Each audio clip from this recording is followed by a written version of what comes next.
What is up, everyone? Welcome back to another episode of the Nourish with Renata podcast. And today we are going to be talking about a really awesome and interesting topic around the holiday season that's going to help you, especially if you get triggered when you go back home, when you're back around family or old friends. So I wanted to bring on my new friend who is an incredible therapist to help us with some of these questions. This is Tracy. What's going on? Hi, Renata. Thanks for having me. I'm Tracy Lehman, everyone. I'm a licensed marriage and family therapist supervisor. I'm the clinical director at Ellie Mental Health Katy. I've been working in therapy field for over 10 years, and I'm attachment focused. I primarily work with couples on marital issues and relationship issues. I also do co-parenting work for parents that are trying to figure out how to co-parent or that are going through a separation or divorce and need to co-parent. And I also work with individuals around trauma. I'm EMDR trained. And then I also have a staff of clinicians that work with 3 years and up, all kinds of different trainings and fields and areas, anxiety, behavioral issues, self-esteem, all that stuff. So yeah, but I'm really excited to be here. Thank you. Well, so Tracy and I basically met last week and we hit Mm-hmm. it off immediately because we're both really passionate about health and nutrition as well. And Mm-hmm. specifically things like being healthy at every size or being able to look at your body in a positive way. And Mm-hmm. I was thinking after our meeting and I was like, wow, with the holiday season coming up, I know from personal experience, I know so many other women that I've spoken to always feel so much pressure when either they go back home to visit their parents or see old friends. And some of these triggers are around food.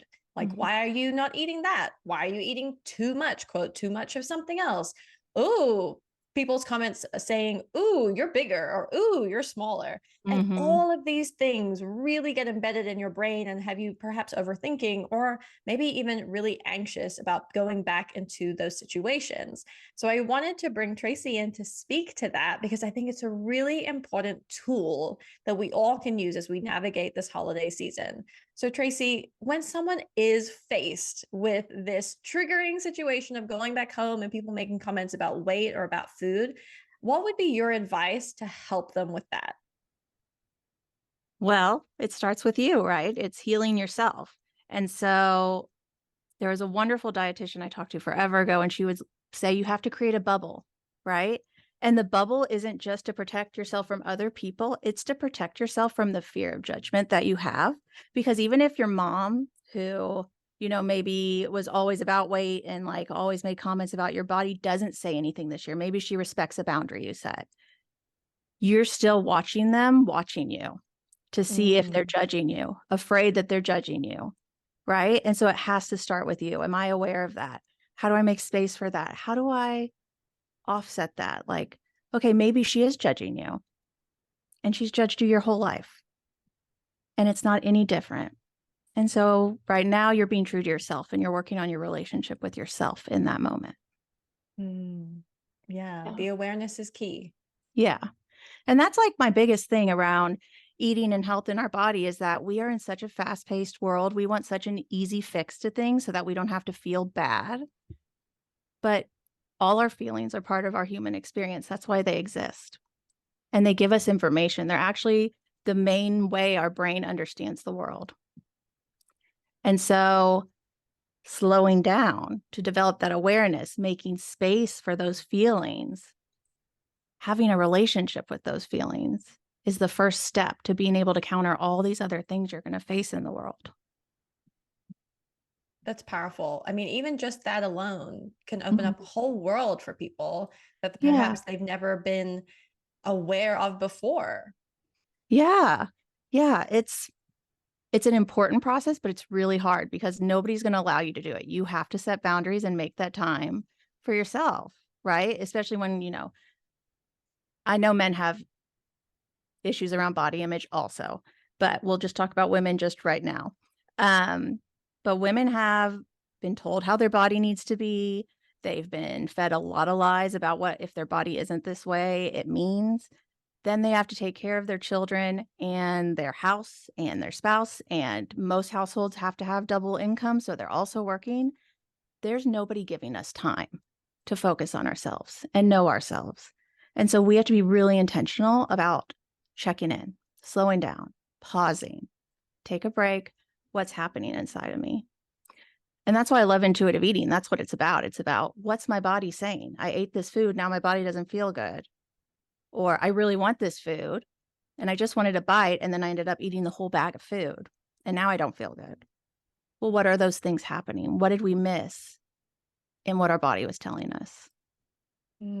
Wow. I'd love that share. And I think that what I would also add to that is, especially as we're kind of leading up into the busyness of the holiday season, making that time for yourself, I would Mhm, recommend make that a non-negotiable each day. Otherwise, you're going to find that you're completely spent helping mhm, everyone else do everything else, and you mhm, as a human being are not being nurtured. So I love that little tidbit there. I just want to highlight it because it is really important. Make sure you're making time for yourself now. mhm, Start creating that habit now and don't wait mhm. until you're burned out. Yeah, absolutely. And it doesn't have to be like an entire hour out of your morning. You break it up into little like, this is check-in. This is how do I know my body? Because we've never been taught to know our body. In fact, we've been taught to ignore our body. We have very specific things we'll listen to, the like top part of the brain that's logical and can do math, but the emotional part of the brain, dismiss, right? Anything else going on in our body, dismiss. Hunger cues, dismiss, right? Anxiety, get over it, right? Pain, rub some dirt in it. So there's all these lies that say, don't listen to your body. And so in order to build that relationship, we just have to do little check-ins. Where do I feel something in my body right now? You can even set a timer throughout the day and be like, 5 minutes at the end of my hour. So I can get all my work done. And then in the last 5 minutes of that hour, I can be like, okay, what does my body feel like now? What does it need to do? Do I need to walk? Does it like feel like it has energy to spend? Do I need to move somehow, stretch? What's going on within me? And we do that regularly, it becomes a habit.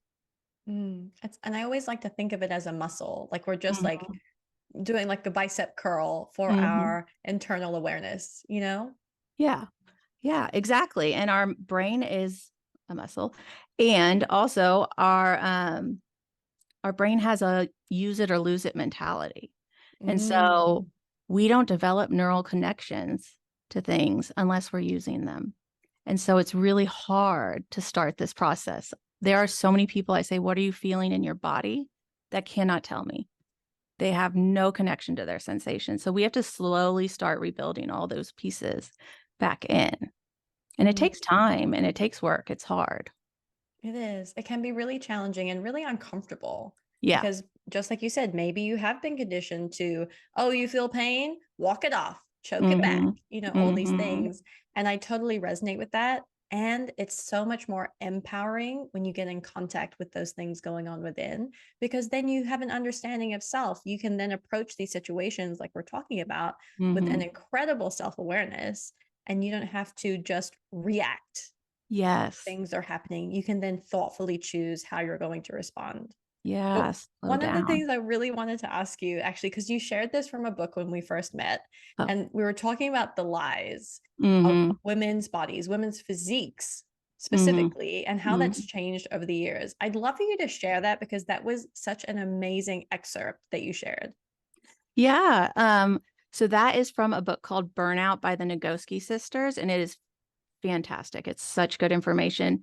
But one of the things they talk about is how we don't take care of ourselves nutritionally and how we judge our bodies and how much mental energy all that takes. Like all the insecurities of walking out in the world, comparing yourself to somebody else's body. And there's a little, they put little excerpts of like little facts of history. So, and we know this, like if you look at art from the Renaissance period, bigger women were painted, right? More round, more curves, plumper, because a bigger woman means that she could afford to eat, which means that she was comfortable and wealthy. And so she was more sought after. When the Industrial Revolution came, it's shifted to that men were going to be these providers instead of like getting a dowry, they were going to be the providers.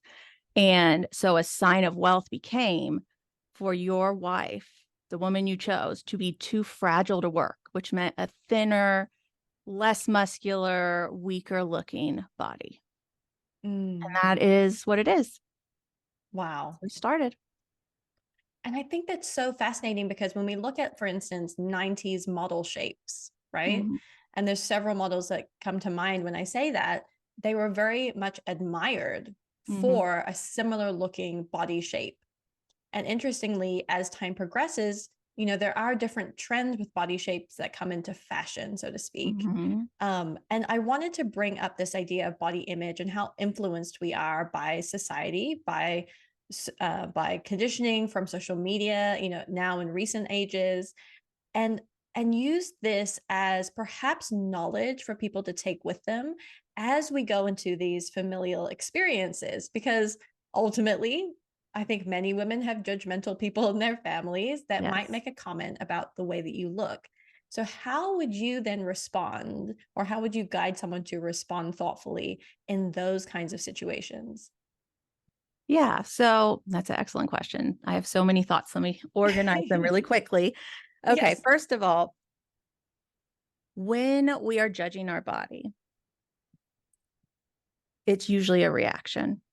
It's usually a fear response. It's usually some type of feeling response. So we go back to that slow down. What's happening? Why am I feeling so bad about myself right now? What is the fear? Right? And give some space for it. And then on the other side of things, there's I'm not getting rid of my body. I need my body. My body takes care of me and I take care of it. We have a relationship and it does everything I ask it to. Maybe it doesn't get me to a size 0, which I don't know if that would be the healthiest thing. And maybe that's why, but it gets me from A to B. It lets me breathe. It lets my heart beat. It lets me run. It lets me move. It lets me dance. It lets me laugh. Right. And so honoring our body for what it offers us is really, really important. And then on the other side, go back to the other side, when we feel judgment from people, it's also really important to let them own their judgment, right? Your mom judged your body, your dad judged your body because they were taught that that was what was acceptable. And they have fear about it and they're insecure about it. And you are a projection of them, you are an extension of them. So when they see you and you're not living in this standard, their fear about themselves and how they're viewed is getting kicked up. And we don't have to own that for them. And so we say, that's yours. I can love my body. That's beautiful. So beautifully said as well.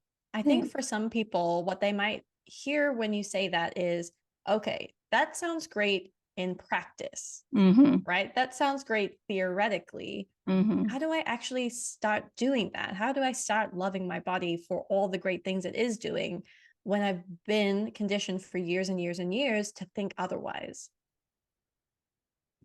It's really hard and it's not going to happen overnight. I tell everybody that I work with, whatever we're working on, I'm like, how long has this been going on?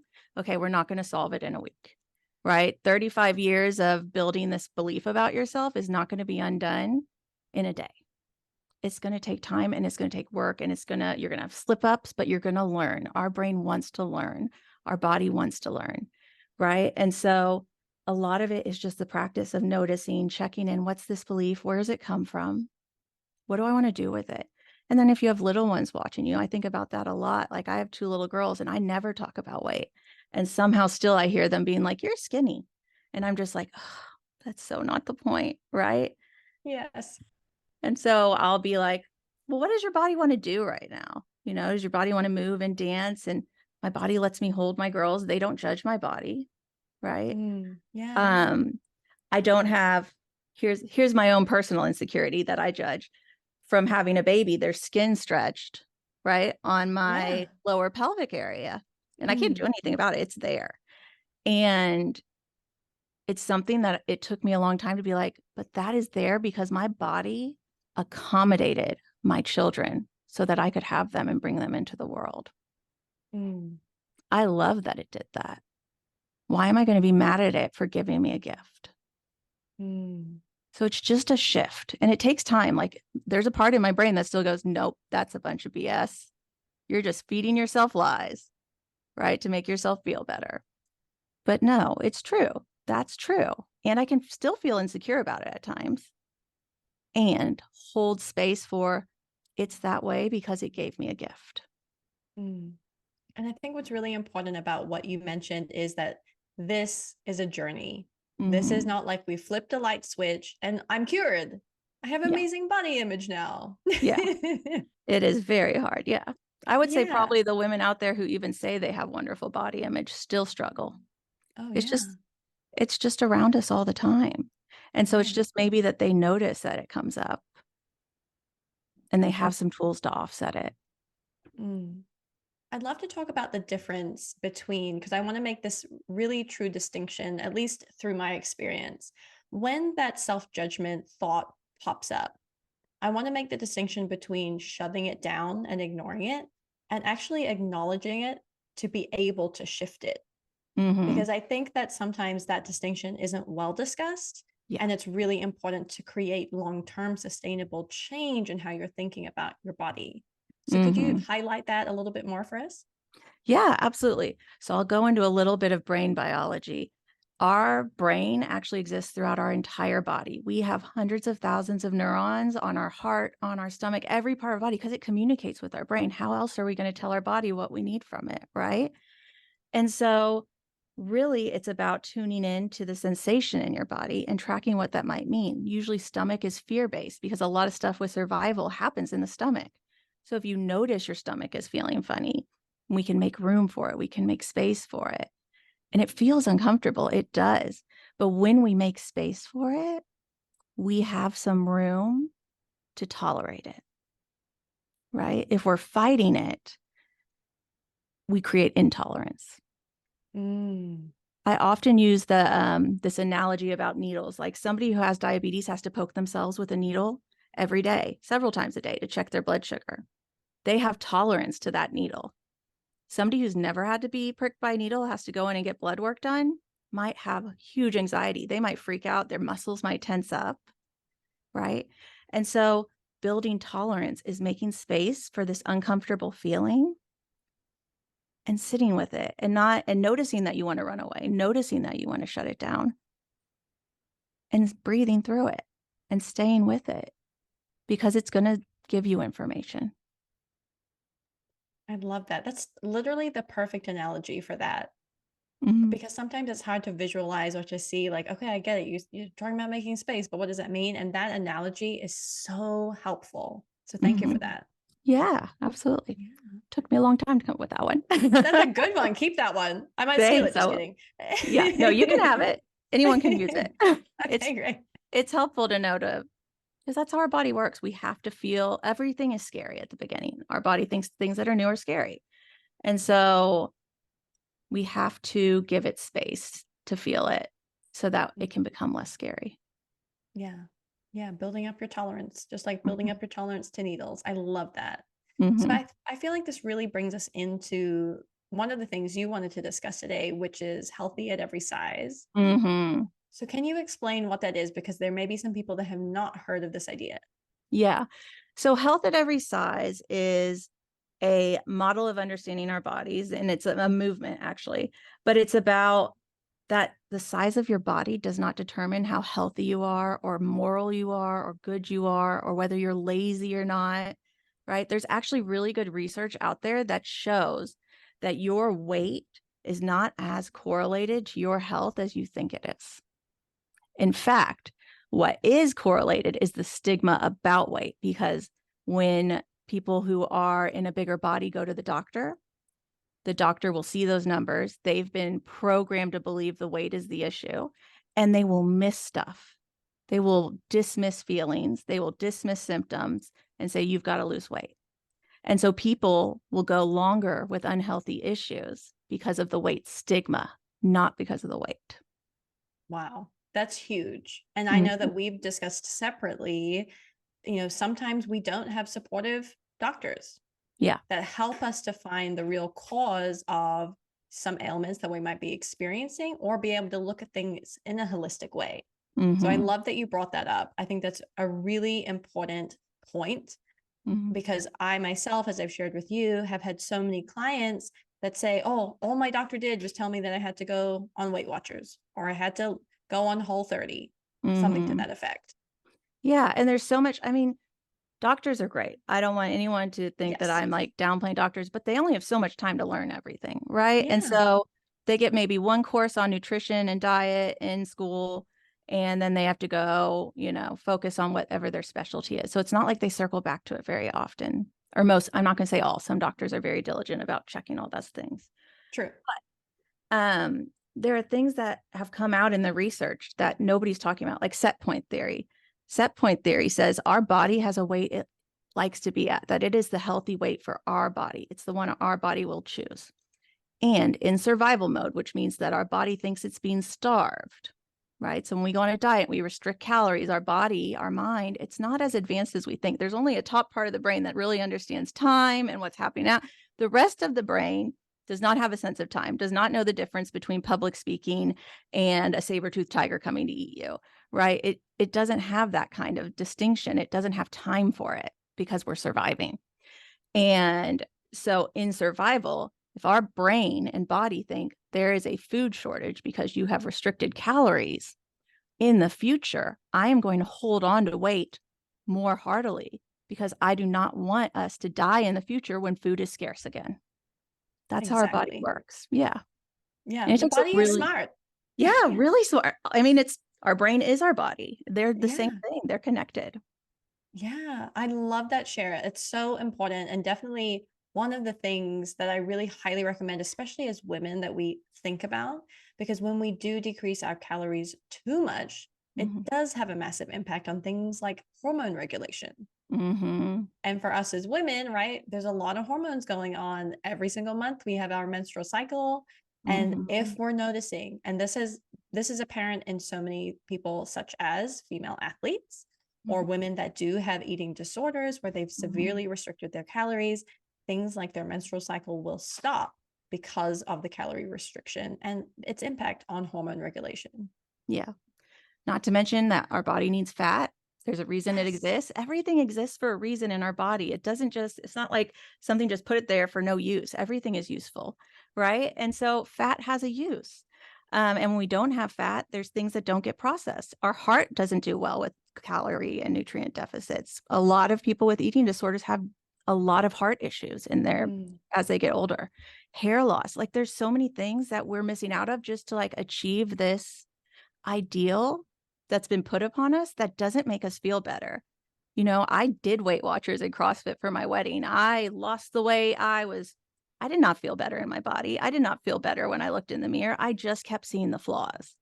And I hear that when I work with people who've lost a lot of weight and are always dieting or even, with eating disorders. They still look in the mirror no matter what, no matter if they've achieved that magic number they think is going to change their life, and they still see the same person with the same flaws that they disliked in the beginning. And so if that's not working for anybody, isn't that a really clear sign that we need to shift the narrative? Yes. Mm-hmm. That's a mic drop moment right there. Yeah. We just need to start loving our bodies more. Mm. That's the key takeaway, I think, for sure, from this episode. And Mm-hmm. you've given us so many incredible tools to help us to start learning to love our bodies, start Mm-hmm. learning to look for the things that we appreciate about what our bodies can do. So before I let you go, I'd love for you to share, because I mean, literally, we are just scratching the surface I here. know. Yeah. I could go for probably a few hours, but we won't do that to Right? anyone. Yeah.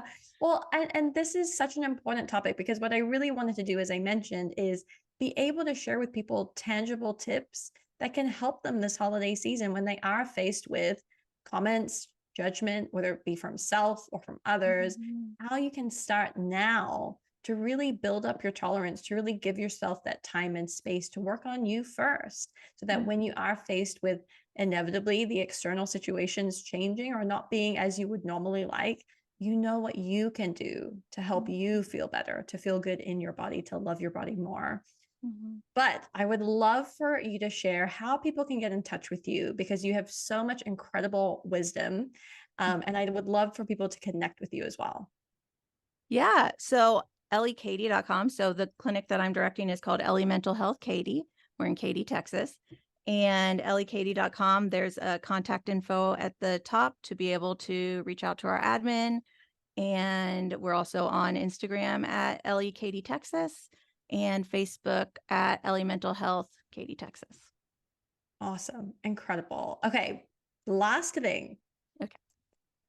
What would be the last piece of wisdom, guidance, or advice that you would want to share with people as we start entering this holiday season?